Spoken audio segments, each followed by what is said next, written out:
Hello, welcome back to the channel. हम culture के इन पीपी 365 को कवर कर रहे हैं और आज हम हड़प्पन सिविलाइजेशन से अपने लेक्चर की शुरुआत करेंगे। तो रिसेंटली जॉन मार्शल, जिन्होंने हड़प्पन सिविलाइजेशन की खोज करी थी, उसको 100 साल हो गए हैं। हड़प्पन सिविलाइजेशन की खोज को ही 100 साल हो गए हैं। तो सितंबर 1924 में ये हड़प्पन सिविलाइजेशन खोजा गया था। और किसने खोजा था? John Marshall, director general of archaeological society. इन्होंने डिस्कवरी की अनाउंसमेंट करी थी। तो अब हड़प्पन सिविलाइजेशन इंपॉर्टेंट हो जाता है, तो उसके बारे में हम जानते हैं। हड़प्पन सिविलाइजेशन को ही हम इंडस वैली सिविलाइजेशन बोलते हैं। हड़प्पा सिविलाइजेशन इसलिए कहते हैं क्योंकि सबसे पहली जो साइट डिस्कवर की गई थी वो हड़प्पा थी इस इंडस वैली सिविलाइजेशन में। तो बैकग्राउंड में देखें तो सबसे पहले जो हड़प्पा डिस्कवर की गई है, ये कहाँ पे है? आज जो पाकिस्तान का पंजाब प्रोविंस है, वहाँ पे ये लोकेटेड है। और इसको 1921 में दयाराम साहनी ने इसको डिस्कवर किया था। ठीक है, ये ब्रॉन्ज एज सिविलाइजेशन से बिलोंग करता है। लोकेशन की बात करें तो ये 2000 साइट्स में स्पैन, मतलब पूरा ये लोकेटेड है। 2000 साइट्स इसमें पाए जाते हैं इंडस वैली सिविलाइजेशन में। और कौन कौन से कंट्रीज में? इंडिया, पाकिस्तान एंड अफगानिस्तान में। Most of the sites are found located between Indus and Saraswati river basin. तो इन दो नदियों के बीच में ही मोस्ट ऑफ द साइट्स पाए जाते हैं, इसलिए ही इसका नाम इंडस वैली सिविलाइजेशन भी पड़ा है, क्योंकि ये इंडस नदी के आसपास ही, सिंधु घाटी के आसपास के ही जगह पे ज़्यादातर इस सिविलाइजेशन का बसेरा था। अब इसके टाइम पीरियड की बात करें तो ये टोटल टाइम पीरियड तो 6000 बिफोर कॉमन एरा से 1300 बिफोर कॉमन एरा तक था, पर इसमें भी सब डिविजन है। अर्ली हड़प्पन जो टाइम पीरियड था वो 6000 से 2600 तक बिफोर कॉमन एरा था। इसमें ये फॉर्मेटिव फेज था, इसमें शुरुआत ही हो रही थी इस सिविलाइजेशन की। उसके बाद मेच्योर फेज आता है जो कि 2600 से 1900 बिफोर कॉमन एरा तक रहता है, जो कि अर्बन फेज था सिविलाइजेशन का। कह सकते हो जेनिथ था, जब अर्बनाइजेशन अपने जेनिथ पर पहुंचा। उसके बाद एक डिकेडेंट फेज आता है जिसमें कि 1900 से 1300 बिफोर कॉमन एरा, और 1300 बिफोर कॉमन एरा तक ये जो सिविलाइजेशन थी ये एक लुप्त हो गई। उसके बाद फिर हम आगे बढ़ेंगे, दूसरे सिविलाइजेशंस आए और कुछ और वैदिक एज आया और ये सब हुए। तो ये जो था लेट हड़प्पन, इसको हम कहते हैं डिकेडेंट फेज को। अब हड़प्पा सिविलाइजेशन के कुछ फीचर्स को हम देखते हैं। तो सबसे पहले टाउन प्लानिंग एंड आर्किटेक्चर की बात करें तो टाउन प्लानिंग में ग्रिड पैटर्न होता था, रेक्टेंगुलर ग्रिड होते थे, और वो राइट एंगल पे सारे रोड्स जो हैं कनेक्ट होते थे। मतलब इस तरह से वो एक जो भी एंगल होगा वो सारे ही जो रोड्स आएंगे वो सब राइट एंगल पे ही एक तरह से मीट करेंगे।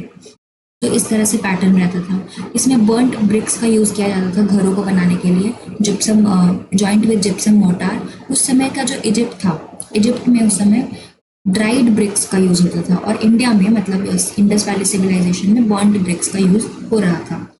इसमें अंडरग्राउंड ड्रेनेज सिस्टम भी हमको देखने को मिलता है, प्रॉपर ड्रेनेज सिस्टम अंडरग्राउंड, जो कि सारे हाउसेज और स्ट्रीट्स को कवर करता था।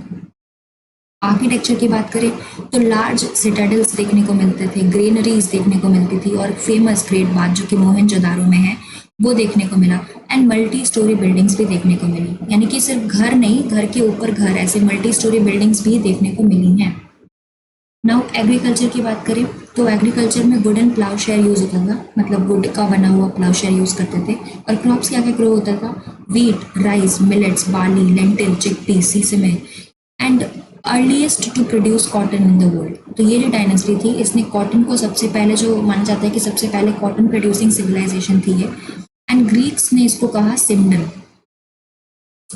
डोमेस्टिकेशन ऑफ एनिमल की बात करें तो oxen, buffaloes, goat, sheep, pig, dog, cat, asses, humped bulls, camels were domesticated. Elephant and rhinoceros भी इस टाइम तक मतलब लोगों ने जाना था कि एलिफेंट्स भी हैं, राइनोसोरस भी हैं। तो ये सब चीज़ें, ये सब पता कैसे चलता है? सील्स के थ्रू पता चलता है। उनके सील्स पे इस तरह के पिक्चर्स हमें देखने को मिलते हैं। क्राफ्ट की बात करें तो स्पिनिंग होती थी, बोट मेकिंग होता था, सील मेकिंग होती थी, टेराकोटा की मैन्युफैक्चरिंग, टॉयज वगैरह, पॉटर्स व्हील जो होता है वो भी था, gold Smith and bead making, ये सारी चीज़ें यहाँ पे क्राफ्ट में हम देखते हैं। मटेरियल की बात करें तो कार्नेलियन रेड कलर का जो होता है, jasper, crystal, quartz, steatite, and metals like copper, bronze, gold. तो कॉपर, ब्रॉन्ज, गोल्ड इस तरह के मेटल्स भी नोन थे। एंड फाइन्स एंड टेराकोटा और बर्न्ड क्ले, ये भी नोन थे। लेकिन यहाँ सबसे इम्पोर्टेंट बात है कि आयरन इस टाइम तक नोन नहीं था, ठीक है। और जो सील जो एस्टेटाइट से बनते थे वो प्रॉपर कमर्शियल पर्पस के लिए यूज़ किए जाते थे, एमुलेट्स के लिए एंड फॉर्म ऑफ आइडेंटिफिकेशन के लिए, एजुकेशनल पर्पस के लिए। तो इस तरह से ये पूरा जो क्राफ्ट का सिस्टम है और ये सिविलाइजेशन का चलता था। आर्ट की बात करें तो ब्रॉन्ज कास्टिंग होती थी, उसमें लॉस्ट वैक्स टेक्निक का यूज़ किया जाता था, जिसको कि सायर पेड्यू फॉर ब्रॉन्ज कास्टिंग भी कहते हैं। जैसे कि इसमें एग्जांपल देखें तो डांसिंग गर्ल जो हम इमेजेस देखते हैं एनसीईआरटी वगैरह में, कि डांसिंग गर्ल जो त्रिभंगा डांसिंग पॉस्चर में पाई गई है, मोहनजोदारो में पाया गया है ये। तो ये जो डांसिंग गर्ल थी ये वही bronze casting lost wax technique से ही बनाई गई थी। उसके बाद स्टोन स्टेचू को देखें तो एक बियर्डेड मैन का स्टेचू हमें मिलता है जो कि स्टेटाइट से ही बना है और वो मोहनजोदारो में पाया गया है। इसको इंटरप्रेट किया जाता है कि ये सम काइंड ऑफ प्रीस्ट रहा होगा उस टाइम पे। इसके अलावा एक red sandstone figure of male torso का एक फिगर मिला हुआ है जो कि हड़प्पा में मिला है।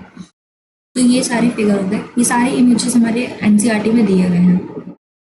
तो ये चीज़ हुआ। टेराकोटा फिगर्स की बात करें तो जो टेराकोटा जो टॉयज क्ले के जो बनते थे टॉयज, तो वो उसमें मदर गॉडेस जो है वो देखा गया, मास्क ऑफ हॉर्न डीटी देखी गई और टॉयज देखी गई। इसके बाद ट्रेड एंड कॉमर्स की बात कर लेते हैं। तो ट्रेड और कॉमर्स में इंटरनल एंड फॉरेन ट्रेड दोनों ही चलता था। इसमें ना standardised weights and measure use होता था। दिस इज मतलब proper standardised weight and measures use करते थे ये लोग। मेसोपोटामियन जो सिविलाइजेशन थे उसके रिकॉर्ड्स में पता चलता है कि इंडस रीजन को मेलुहा कहा जाता था। And mention 2 intermediate trading stations like Dilmun Bahrain में और मकान मकरान पोस्ट। तो ये इंटरमीडिएट ट्रेडिंग स्टेशन है, मतलब इंडस जो मेलुहा जिसको कह रहे हैं वो लोग, वहाँ से मेसोपोटामियन जाने के लिए ये 2 ट्रेडिंग स्टेशंस थे, दिलमुन और मकान। तो एक्सपोर्ट क्या करता था, हमारे यहाँ से एक्सपोर्ट किया जाता था ग्रेन्स, ज्वेलरी और पॉटरी, ये 3 चीज़ हम एक्सपोर्ट करते थे। इंपोर्ट क्या होता था, थिन कॉपर इंपोर्ट होता था और प्रीशियस स्टोन्स इंपोर्ट होता था। अब हम रिलीजन एंड कल्चर की बात करें तो डीटीज जो थी, मेल डीटी पशुपति जो कि प्रोटो शिव को कहते हैं, कि मतलब शिव का एक प्रोटोटाइप पशुपति कहते हैं, जिसको कि सील में रिप्रेजेंट किया गया है, कैसे एक योगिक पोस्चर में बैठे हुए हैं और उनके चारों तरफ एनिमल्स को रिप्रेजेंट किया गया है। तो वो पशुपति का जो डीटी है वो सील्स के थ्रू हमें देखने को मिलता है। इसके अलावा एक फीमेल डीटी मदर गॉडेस ये भी रिप्रेजेंट किया गया है टेराकोटा फिगर्स में। काफ़ी घरों से ये मिला है मदर गॉडेस का जो फिगरिन है ये जो मिला हुआ। उसके बाद फल्लुस, एक लिंग वर्शिप को भी हम देखते हैं वहाँ पे, उसको फल्लू कह रहे हैं, फल्लुस। उसके बाद यहाँ लेकिन एक बात नोटिस करने वाली, कोई टेम्पल नहीं था इस सिविलाइजेशन में। एंड नेचर वर्शिप होती थी, ट्रीज की पूजा करते थे जैसे कि पीपल हो गया, और एनिमल्स की पूजा भी करी जाती थी इस सिविलाइजेशन में। तो इस तरह से यहाँ पे रिलीजन एंड कल्चर था कि there were no temple specifically and but ऐसा नहीं है कि फॉर्म की पूजा नहीं करी जा रही है। मदर गॉडेस एंड पशुपति का जो ये डीटी का फॉर्म है ये भी था, but some form of primitive कह सकते हो नेचर का वर्शिप चल रहा है, इस तरह से भी था। नाउ राइटिंग सिस्टम की बात करें तो पिक्टोग्राफिक स्क्रिप्ट यहाँ पे यूज होती थी एंड बोस्टोफेडन स्टाइल में इसको यूज किया जाता था, यानी कि राइट से लेफ्ट की तरफ लिखेंगे एंड देन नेक्स्ट लाइन को वो लेफ्ट से राइट की तरफ लिखेंगे, फिर अगेन ऐसे ही ये चीज़ ऐसे चलती जाएगी। जैसे हम लिखते तो ऐसे लिखेंगे देन ऐसे लिखेंगे इस तरह से, पर ये इधर से आकर के देन इधर से ऐसे इस तरह से ही चलता था। लेकिन जो ये लिखते थे उसको अभी तक डिसाइफर किया नहीं गया है, अभी तक नहीं समझ में आया कि इंडस वैली सिविलाइजेशन के जो भी हमारे पास जो भी प्रूफ हैं और जो रिकॉर्ड्स हैं उसको अभी तक लैंग्वेज को डिसाइफर नहीं कर पाए हम।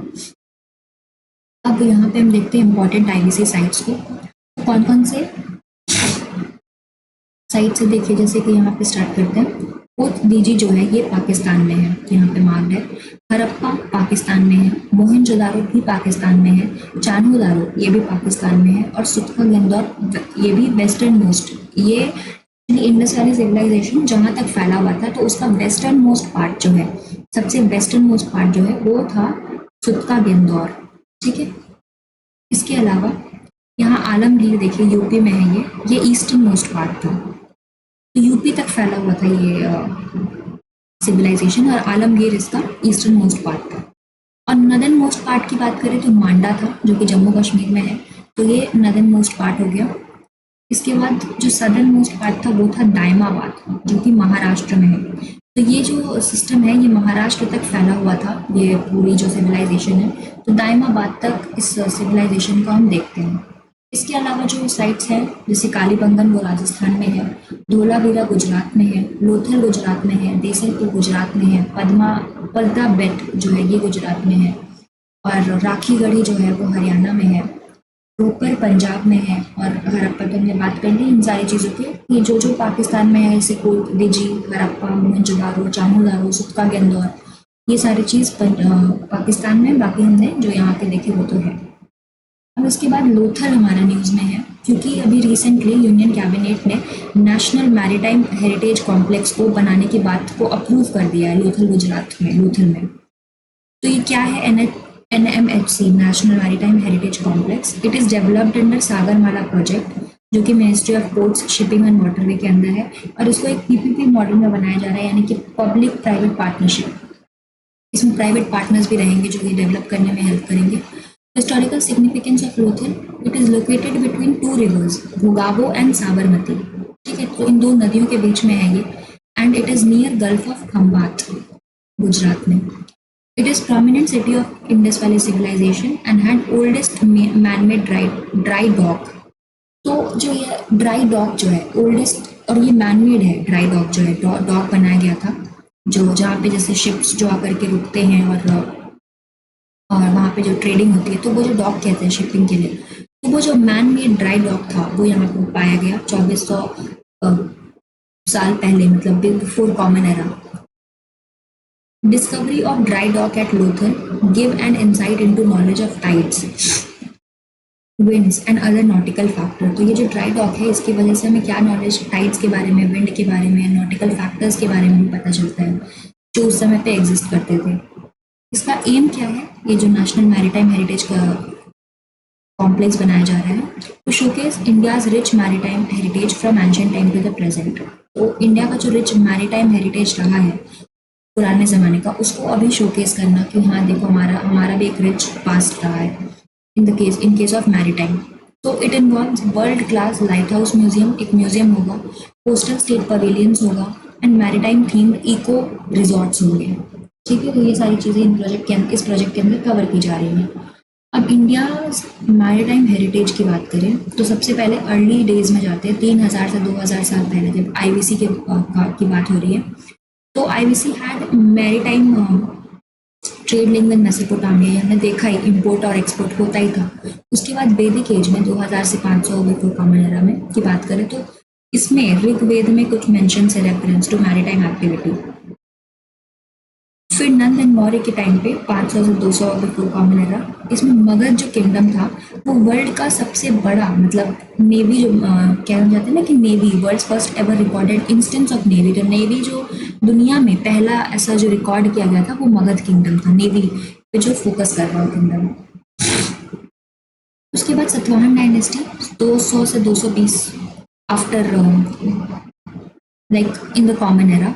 तो ये क्या था? First native Indian rulers to issue coin with inscription of ships. तो उनके जो कॉइन्स होते थे उसमें शिप्स के इंस्क्रिप्शन मिले थे। तो ये पहले नेटिव इंडियन रूलर्स थे जिनके ऐसे कॉइन्स पे ऐसा शिप का इंस्क्रिप्शन मिला है। उसके बाद गुप्त डायनेस्टी आती है जिसमें कि पोर्ट्स खोले गए to revive maritime trade with European and African country. तो पोर्ट्स खुले तो जिसकी वजह से हम यूरोप और अफ्रीका तक पहुंच पाए ट्रेड लेकर के।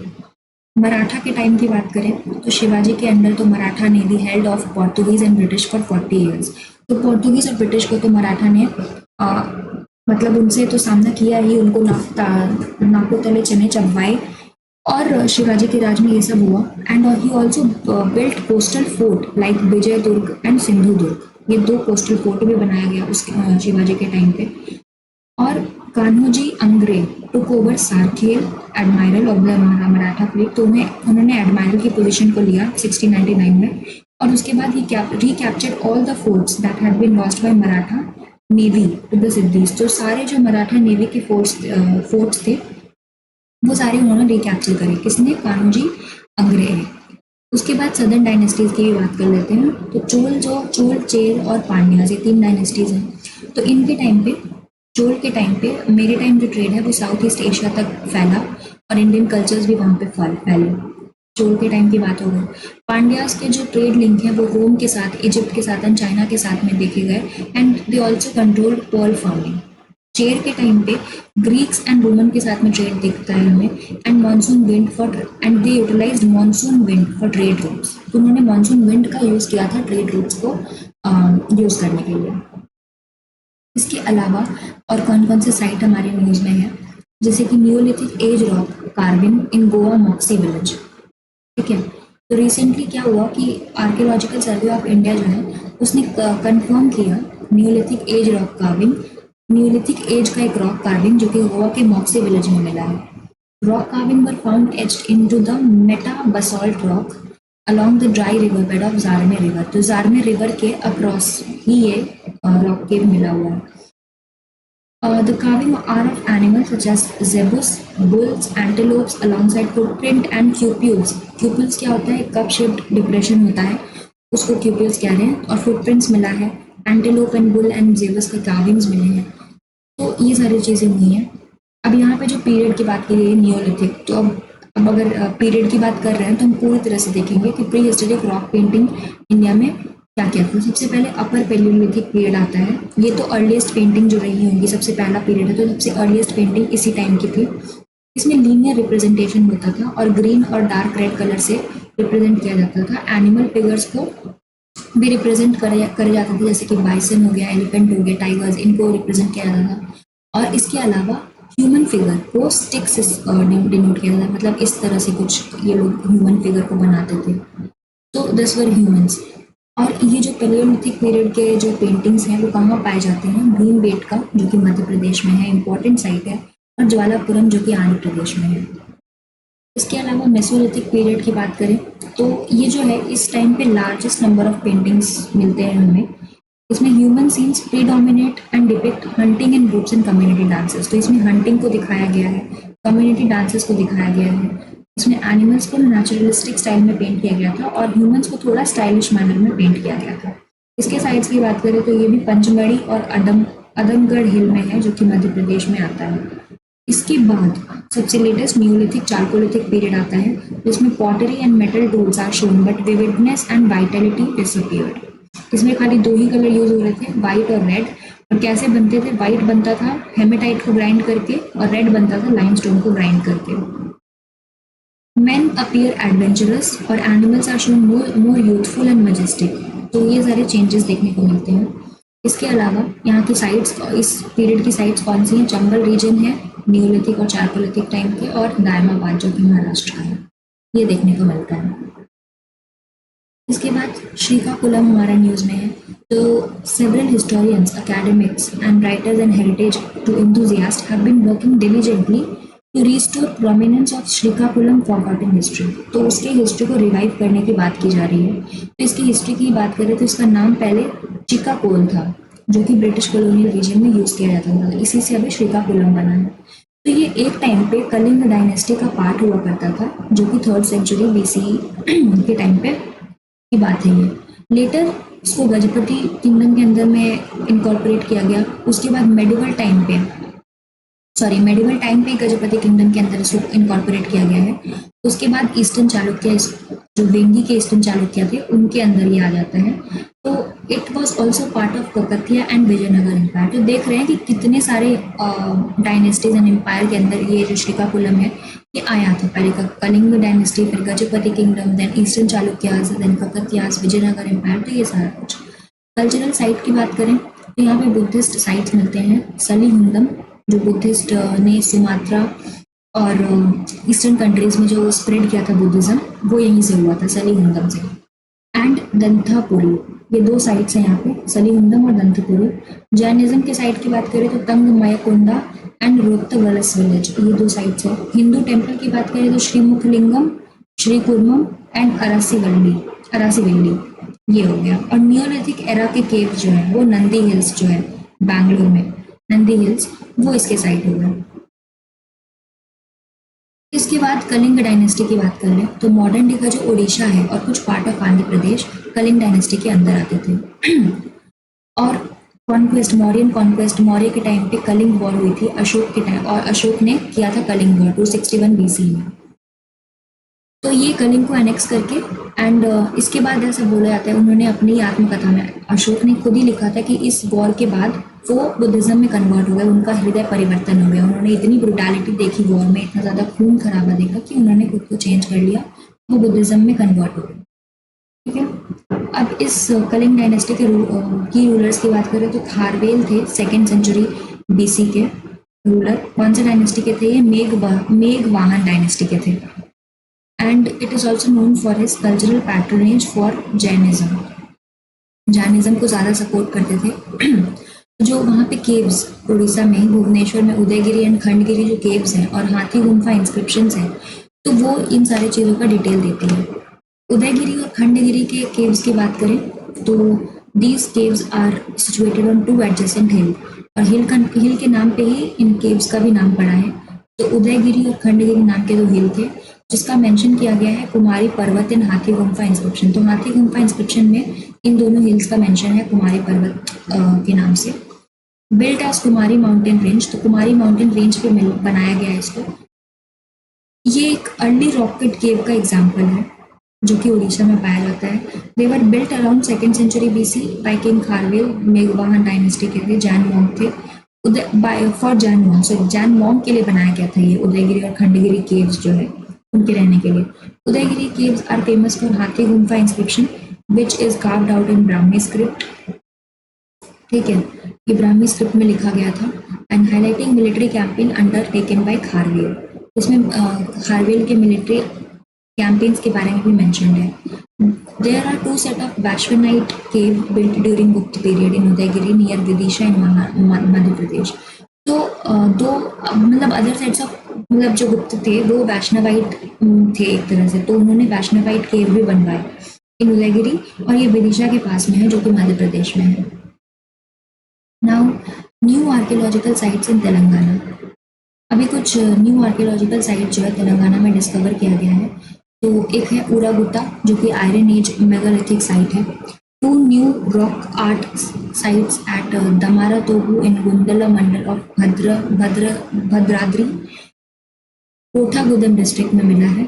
एक देवरला बंदमुला, ये एक जगह पे, it has only depiction of animal and no humans और वेपन्स। तो ये जो देवरला बंदमुल है, यहाँ पे सिर्फ एनिमल्स को डिपिक्ट किया गया है, ह्यूमन और वेपन्स को नहीं डिपिक्ट किया गया है। Usually in this region typically megalithic monument known as dolmenoid cyst are found। तो इस रीजन में जो तेलंगाना का रीजन है, यहाँ पे इन मॉन्यूमेंट्स को, मेगालिथिक मॉन्यूमेंट्स को डोलमेनॉइड सिस्ट कहा जाता है। ये क्या होते हैं? Dolmenoid cist are chamber tomb which are semi subterranean. Subterranean यानी कि जमीन के अंदर, तो ये पूरी तरह से जमीन के अंदर नहीं होते हैं, ये थोड़े से बाहर रहेंगे और थोड़े से जमीन के अंदर रहेंगे, तो ये इसको क्या कहा जा रहा है? Semi subterranean. तो यही थे डोलमेनॉइड सिस्ट, जिनको मेगालिथिक मॉन्यूमेंट की तरह जो थे उन्हीं को कहा जा रहा है डोलमेनॉइड सिस्ट।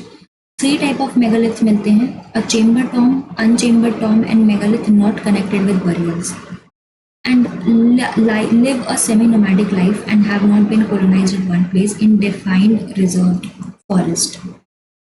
इसके बाद हम फनीगिरी को देखते हैं। फनीगिरी जो है, department of archaeology and museum have unearthed a coin hoard at Fanigiri site in Suryapet district of Telangana which belong to Ikshvaku period। एक कॉइन होर्ड मिला है फनीगिरी साइड में जो कि आंध्र प्रदेश तेलंगाना में है, और ये जो कॉइन मिला है ये इक्ष्वाकु पीरियड के टाइम का बताया जा रहा है। तो ये जो फनीगिरी है इसके बारे में जानते हैं। तो फनीगिरी है एक हिलॉक ऑफ स्नेक हुड, तो इस एक मतलब हिल है एक तरह से जो कि स्नेक के हुड की तरह दिखता है। तो ये हो गया। It is Buddhist site which is located 110 kilometre from Hyderabad. Hyderabad से 110 किलोमीटर है और ये बुद्धिस्ट साइट है। एक्सकवेशंस हियर हैव अनअर्थड, मतलब जो यहाँ पे एक्सकवेशन जो है उसमें महास्तूप, चैत्यगृह, विहार, लाइफ साइज स्तूपों of Bodhisattva, Brahmi label inscription of Satavahana, Ikshvaku time, तो ये सारा कुछ यहाँ पे मिला है। And toranas panel show the both Mahayana and Hinayana sect को एग्जिस्टेड हियर। थोरन पैनल यानी कि जो इस तरह के साइट के बाहर में एक जो लगा रहता है एक बोर्ड की तरह, एक स्टैंडिंग की तरह खड़ा होता है एट द गेट। तो वहाँ पे कुछ कुछ इंस्क्रिप्शंस होते हैं, कुछ लिखा होता है, कुछ पिक्चर्स बने हुए होते हैं। तो उन्हीं पिक्चर्स में महायान और हीनयान सेक्ट के बारे में पता चलता है कि वो दोनों को एग्जिस्ट करते थे इस जगह पर। उसके बाद बाविकुंडा मोनास्ट्री। तो क्या बोला जा रहा है कि बजट कांस्टेंट आ रहा है रिसेंट ईयर्स में बाविकुंडा मोनास्ट्री को मेंटेन करने के लिए या उसको रिपेयर करने के लिए। तो ये क्या है Bavikonda monastery? It is part of Saligundam, Thotlakonda, Bavikonda, Bhojanakonda, Amaravati, Anuppur in Andhra Pradesh. ये बुद्धिस्ट सर्किट है जो कि स्वदेश दर्शन स्कीम के अंदर कवर किया जाता है। ठीक है, तो ये इंटायर बुद्धिस्ट सर्किट है। बाविकुंडा मोनास्ट्री की बात करें तो ये विशाखापट्टनम में लोकेटेड है। और बाविकुंडा जो वर्ड है इसका मतलब होता है कि hill of wells. As earlier the place had several well then rain water use to be store. तो यहाँ पे पहले बहुत सारा कुआं हुआ करता था जिसमें कि रेन वाटर को स्टोर किया जाता था, इसलिए इस जगह को बाविकुंडा कहते हैं। बाविकुंडा मोनास्ट्री जो है ये 3rd century before common era के टाइम पे बना है। एंड इट हैज थेरवाद जो कि हीनियन बुद्धिज्म है, Buddhist complex with structure like mahastupa, Acharya vihara, chaityagriha, Buddha pada platform and वोटिव stupas. तो ये सब यहाँ पे मिले हैं। इसके बाद हम पर्सनालिटीज इन न्यूज नेक्स्ट हमारा टॉपिक है, but we will see it in next lecture only. So till then keep revising, keep learning and stay tuned for the next video.